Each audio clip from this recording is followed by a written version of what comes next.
Hey, everybody. Welcome to the Still to Be Determined podcast. This is the podcast that follows up on topics from the YouTube channel Undecided with Matt Farrell. All of Matt's fans will, of course, recognize my voice. I am Matt Farrell. No, I'm not Matt Farrell. I'm Sean Farrell. I'm his brother. I'm a writer. I'll be asking him the questions. Matt is, of course, here because I wouldn't do this without him. Say hi, Matt. Hi, Matt. It's a good thing that we restarted. We had a couple of flubs before, and when I said, say hi, Matt, he didn't take it literally. And so on the second take, of course, he's able to do that. Yes. That's why he is chortling excitedly. Before we get into today's episode, just a reminder, there are ways to directly support the podcast. There's stilltbd.fm, and there's a link there where you can throw coins at our head, or you can just, if you're on YouTube, click the join button and become a member right here on YouTube. Either way is a great way to support us. But if you're not able to do that, we appreciate you just listening, subscribing, and sharing with your friends. All of that really does help. Today, we're going to be talking about Matt's most recent episode. This episode aired late last year, by which I mean, I guess it was Tuesday.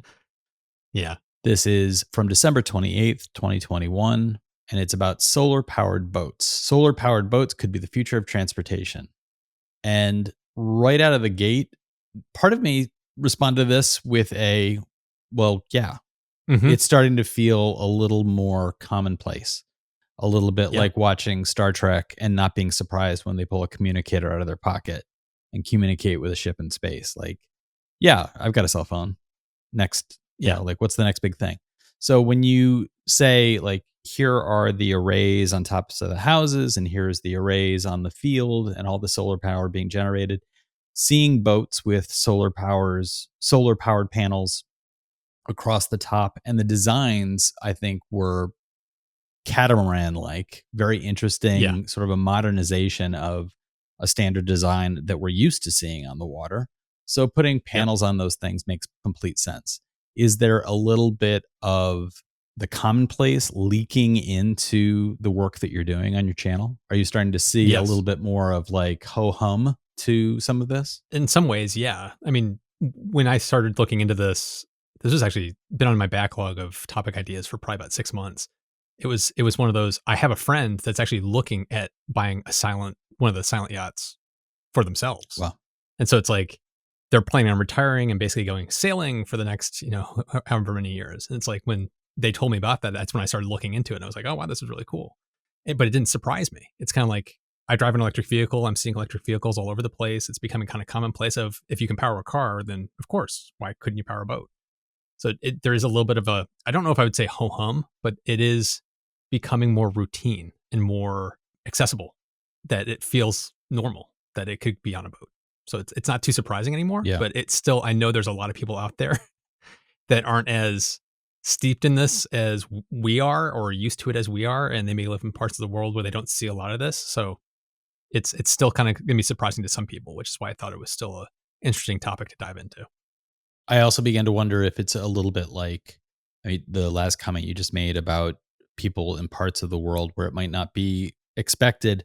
I actually do wonder if it might be a little bit like cell technology, in the fact that I work for a company that deals with supporting projects around the world. And a number of years ago, I believe I've talked about this before on the channel, there was this big push in Africa around cell technology, and governments of every level, local, county, national governments in Africa, were finding reluctance from governments in Europe and in the United States to support cell development in Africa, because from the European and American perspective, the order of things was, first you lay down cables.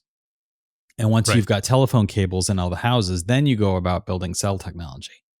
And the response from the African nations was, and Nigeria was particularly keen on this, why would we waste our time and money putting cables down if we can just put cell towers up? And instead of putting phones in every home, people just go out and get cell phones. And cell phone adoption is huge in Africa, and is the primary means by which people get onto the internet or consume media. There were projects around putting in something in cabs to allow digital screens in cabs to be showing programming, including advertisements and local news and weather in the back of cabs. They were doing that Mhm. in Kenya before they were doing it here in New York City. Yeah. And as I was reading these project proposals around this idea of advertising in cabs in Nairobi, I was just like, wait, what? That's not possible. That can't be done. And of course, cut to the chase, it It's can be everywhere. done. And now it's very readily evident here in the United States and in New York City in particular. You get into a cab, you have to hit the mute button. Otherwise, you're going to be blasted out of the back seat by advertisements about Rihanna's next big hit. So I wonder if there are parts of the world where this adoption of this, and I've found the part about the Indian Mhm. ferry system to be extremely compelling, because I wonder if there are going to be those nations which are going to just gobble this up because Yep. of a nation like India, which is behind the eight ball as far as pollution is concerned, Mhm. and its impact directly on the lives of its people in a way that is only on the rise. So while here in the US, we are looking for ways to curb our own environmental impact, in India they're still scrambling to provide enough energy to their people, so their impact on the environment could increase even if they're Yes. able to make improvements. So something like this Yes. seems like a no-brainer, and I just wonder if your suggestion of there may be people in parts of the world where this isn't going to be as expected, I wonder if the inverse might actually be true, if there will be parts of the world where this will be the norm faster than here. Yes. No, that's kind of why I made that. When I'm saying there's people that are not as versed to this, I was actually meaning here in the US, because India is doing incredible things with solar power over there, ramping it up, and there's a lot of innovation happening in India. And this is becoming more and more commonplace over there. These electric ferries, I didn't talk about it in the video, but Sweden has a few of these in operation already. So it's like there's different countries in Europe that are already putting this kind of things into place. We're really not seeing them here yet. And here we have ferries that go from Cape Cod to Martha's Vineyard and stuff like that. Those are still not Yeah. solar powered, and that'd be a perfect implementation for it. And I was actually just looking at this during when we were putting the video together. The most that we're doing there is the steamship authority that runs that is actually getting electric buses to get people like from parking and to the ferry and back, stuff like that. But the ferries are still electric. Right.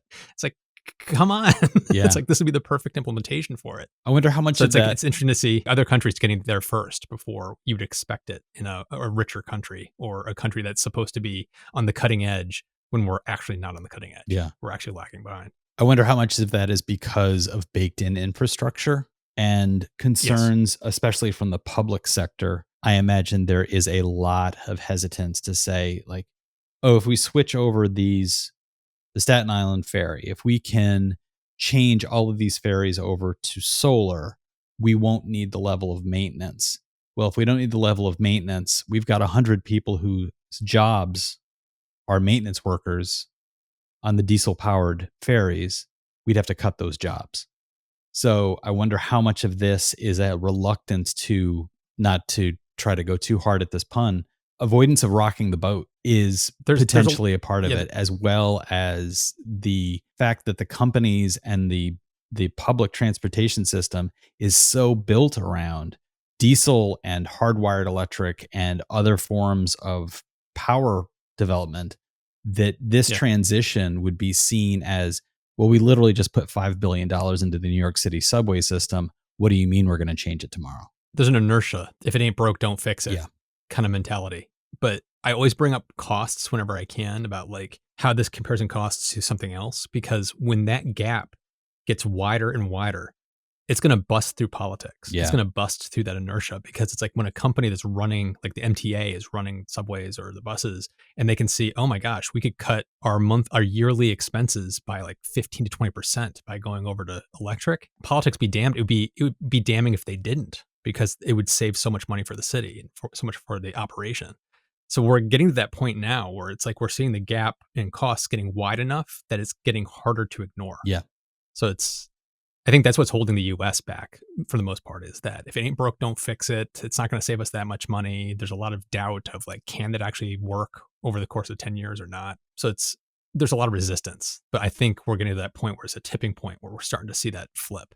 Yeah, I appreciated the numbers you had in this video showing historically how 10 years ago, coal providing at a relatively flat rate, not much Mhm. change, but solar just suddenly Off a dropping. cliff. Yeah, dropping. Yeah. And the cost per watt was dumbfounding that it's down Yep. to, I mean, what was the number? 38 cents. And the providing of the numbers around the Indian ferry system. And there was a comment from Midun Joshi who wrote, and I believe he says this as a result of being in India. He doesn't say where he lives, but Midun writes, proud to see that you featured the Aditya boat from Kerala, India. Kerala is also home to the world's first fully solar powered airport, Cochin International Airport. And the numbers around the ferry system were very interesting as you take into consideration, yes, the boat is more expensive out of the gate, but over a 10-year period, less maintenance costs, no fuel costs. Mhm. The potential for a boat to run 10 years without needing maintenance other than potentially needing its battery replaced. That, of course, is assuming the boat never accidentally hits a dock, Well, never has a fender bender with another boat. Like, there's obviously that kind of maintenance that might be yes. unexpected, but that's true of any Yes. boat. So when you're crunching these numbers, Yes. you can't include every conceivable contingency. You're talking about out of the gate, if everything ran perfectly smoothly every day, these are the numbers you could expect. Correct. Yes. It's I saw a thread in the comments of people kind of challenging that notion of there's no maintenance. It's like, no, no, no. It's like it's a boat. It's going to have the same maintenance as any other boat. It's going to have barnacles growing on it. It's going to need to be maintained and cleaned. Yeah. But like when you're talking about the operation of the engine, the motor, that's where you have to focus for the difference. And that's where the huge savings comes in. Yeah. That was in line with this comment from Payal, who wrote, being a yacht captain and an electrical engineer, I find it fascinating, for lack of a better word, on how this unlimited ranges are advertised. He's referring, of course, to your discussion of how at certain speeds these boats could run for unlimited amounts of time because they would be using less or the same amount of energy that's being produced during the day. Correct. So he's taking issue with that. Hmm. He writes, yes, you can go 2 to 4 knots with very little power, but if you face any kind of headwind, you might be going much slower or even backwards at the original power level. Same goes for current or waves. Also, peak solar output does not last for more than 2 hours a day. If there are no clouds, you will get peak solar for maybe 1 to 2 hours around noon, depending on where you are. You might get another 2 hours on each side of 50 to 70% peak power, and the rest will be below 50% peak. So unlimited is probably true only for 4 to 6 hours a day. And he goes on from there. I don't take issue with him raising this as, it's not even really a counter argument. It's a little bit Mm-mm. more like Pal is raising the nuance of what lived experience would be like, as opposed to the Hmm. in a bottle numbers. This is no different than somebody saying, look, you buy this car, you're going to be able to get 50 miles a gallon. You're going to be able to drive 200 miles on a charge. The reality of like, but I'm driving Correct. uphill most of the day. I'm not going to get that kind of mileage. That's lived experience versus in the lab experimentation. But that's why I also included the numbers from those pilot projects in India, where it's like they've been using this electric boat for 6 months or a year, and here's what the Right. cost differences look like compared to a comparable other boat. Because like that was to me the nail in the coffin for people saying, "Oh, it can't work." It's like no, it's been being used, and here's how much it's been costing them over the course of the past 6 months to a year to use this boat compared to an alternative that's diesel powered. It's like you can't really argue with the fact of that's cheaper. It's like it's Yeah. it's on the Yeah. face. But he is right with the nuance of, yeah, of course, you're not going to get what it says on the sticker all the time. Right. That's not possible. But in the video, I also brought up the whole point of for those times where you're not getting solar production, you can charge the boat on shore. When you're at shore and you're docked, you can charge up. And there's a lot of places where you dock your boats where they give that to you for free. Right. Like you don't even have to pay for it in some cases. I think that So will it's go away. In my experience, yes, that's going to go away. that kind of thing will Yes. go away because right now the dock owners are looking at we've got Yep. 400 boats docked here. 2 of them Yep. want to plug in. I got no problem with that. The moment it's a majority of the boats plugging in, that dock owner is They're going to going be to like, charge. this is not going to be okay. It also provides an incentive for the dock owners to maybe put in some solar panels of their own Yep. and maybe be generating and storing some electric power to then sell. So there's maybe a little bit of a profit motive that's potentially here from that side of it as well. We're also talking about like the difference in operational costs. And you brought up how these boats cost more upfront. The same argument is you could use for electric vehicles. For the longest time, electric vehicles are way more expensive upfront, but they save you a lot of money over the life of the car. And I've been living one with now for over 3 years, and I can attest to that. Yeah, it was more expensive upfront, but my cost of running that car is basically nothing Right. because I charge mine off solar panels, and I've never had to do maintenance on it. So it's like it's been great. Can I interrupt you real But quickly right there before you move on to your yeah, next stage? Do you have a regular tune up? Do you have a regular no, checkup? Do you have any kind of thing that you have to do with the car? it's recommended for the typical things you do with your car, like after X number of miles or time, rotate your tires. Okay. It's that kind of stuff. Tesla does have their thing where like after a year, you might want to check this. After 2 years, you might want to change out the air filters. After this amount of time, you might want to do this. But they're like suggestions. It's not like there's a set schedule you have to like stay to. Okay. So it really is minimal maintenance on an electric vehicle.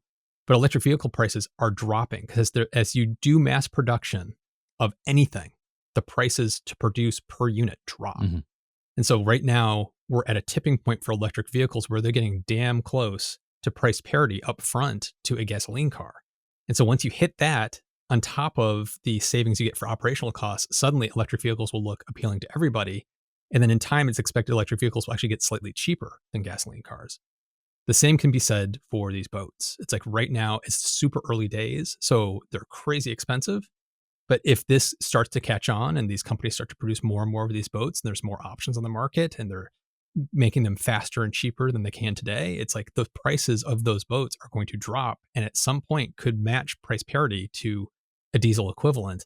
And if that happens, just like for electric vehicles, it's going to be the final nail in the coffin.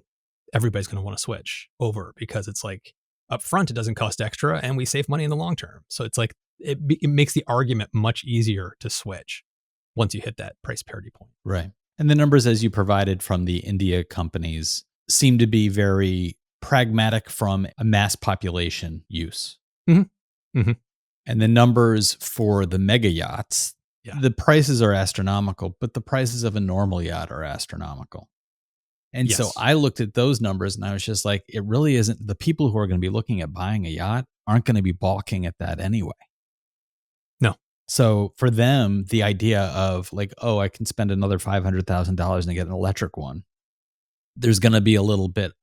I would not be surprised if the thinking among the mega rich who are buying those would be along the lines of, well, it gives me something that's newer than my friend. It gives me something to brag about to my friend circle. It gives me something that is cutting edge. It's the best of the best compared to like, why would I want to putter around with something that's burning diesel and making all that noise and putting out all that smoke? And that was one of the comments from Runty Robot. He pointed out it is no small thing to say that these things run silent. Yeah. There is a real issue with noise pollution, especially if you've been anywhere near a boat marina. There's an impact on neighborhoods. There's an impact on the surrounding wildlife. The noise of boats affects sea life, and it is part of the impact. It's part of the pollution that we put into the environment that remains obscured because you can see the smoke coming out of the back of a boat. You know that there's Hmm. exhaust there, but you may not realize that underneath a marina, the sea life has fled, that the Hmm. waters there are effectively dead because so much of the life there has run away from the constant rumbling noise of human made engines. So it's things like that that could have another layer of impact. And somebody who's looking to spend $2 million on a boat, I really don't Hmm. think they're going to be like, oh boy, 2.5. I don't think so. Like, Yeah. I think the mega rich are going to be saying like, yeah, give me the newest one. Give me the one that Well, runs silent. like I said, I know somebody that's actually looking at one of these. I wouldn't call them mega rich, but they have money. Right. But their view on it is they like the appeal of how quiet it is. They like the appeal of how cheap it is to run compared to a diesel one. So yeah, it's a little more upfront, but they're recognizing over the next 3 to 5 years of sailing around in this boat, it's going to cost them far less to do it on that boat than buying an alternative diesel. Mhm. So it's like it's the win-win of it's more comfortable to use, it's cheaper to use, even though it's still crazy expensive up front. They're looking at quality of life of their reason why they're going for it. Yeah. And I was just like, that's kind of cool. Yeah. It's like good for you. There's also it first of all, that's a demonstration that you and I run in very different circles.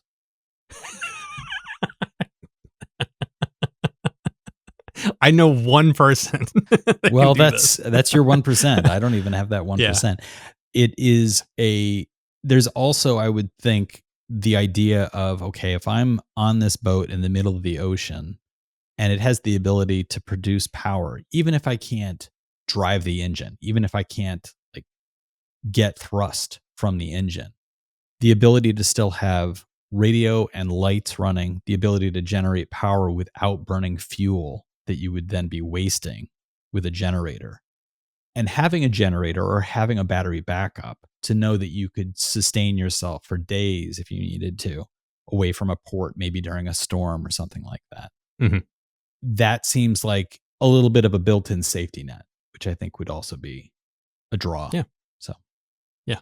Was there in your research, was there anything that you found that showed the combining, and I bring this up because of comments where some people were saying, well, wind seems like the better option. And of course, wind powered boats, nothing new there. Mm-hmm. But the combo, the hybrid of sailboat with this kind of solar panel array, did you see anything in that vein? I didn't find anything substantial in that area, which surprised me. Yeah, that's surprising. It did surprise me. Yeah. Yeah. In a similar vein, have you seen anything along the lines of flexible fabric solar panels? Because that seems like it would be a perfect mesh with a sailboat. Technically, you could, because we do have thin film solar panels. So they are flexible, but they're not flexible like you would need them to be for a sail, which would be constantly undulating and changing shape. Right. So we don't have anything that would be cost effective and be able to stand that wear and tear yet. But there is stuff in the labs that could do it, right? But it's still in the lab. So maybe in 30 years, maybe you'll see stuff like that. But right now, no. Yeah. Only now does it occur to me that I may have just spewed $1 million idea out into the ether. Yeah. I don't have the technical know-how, but I got the ideas.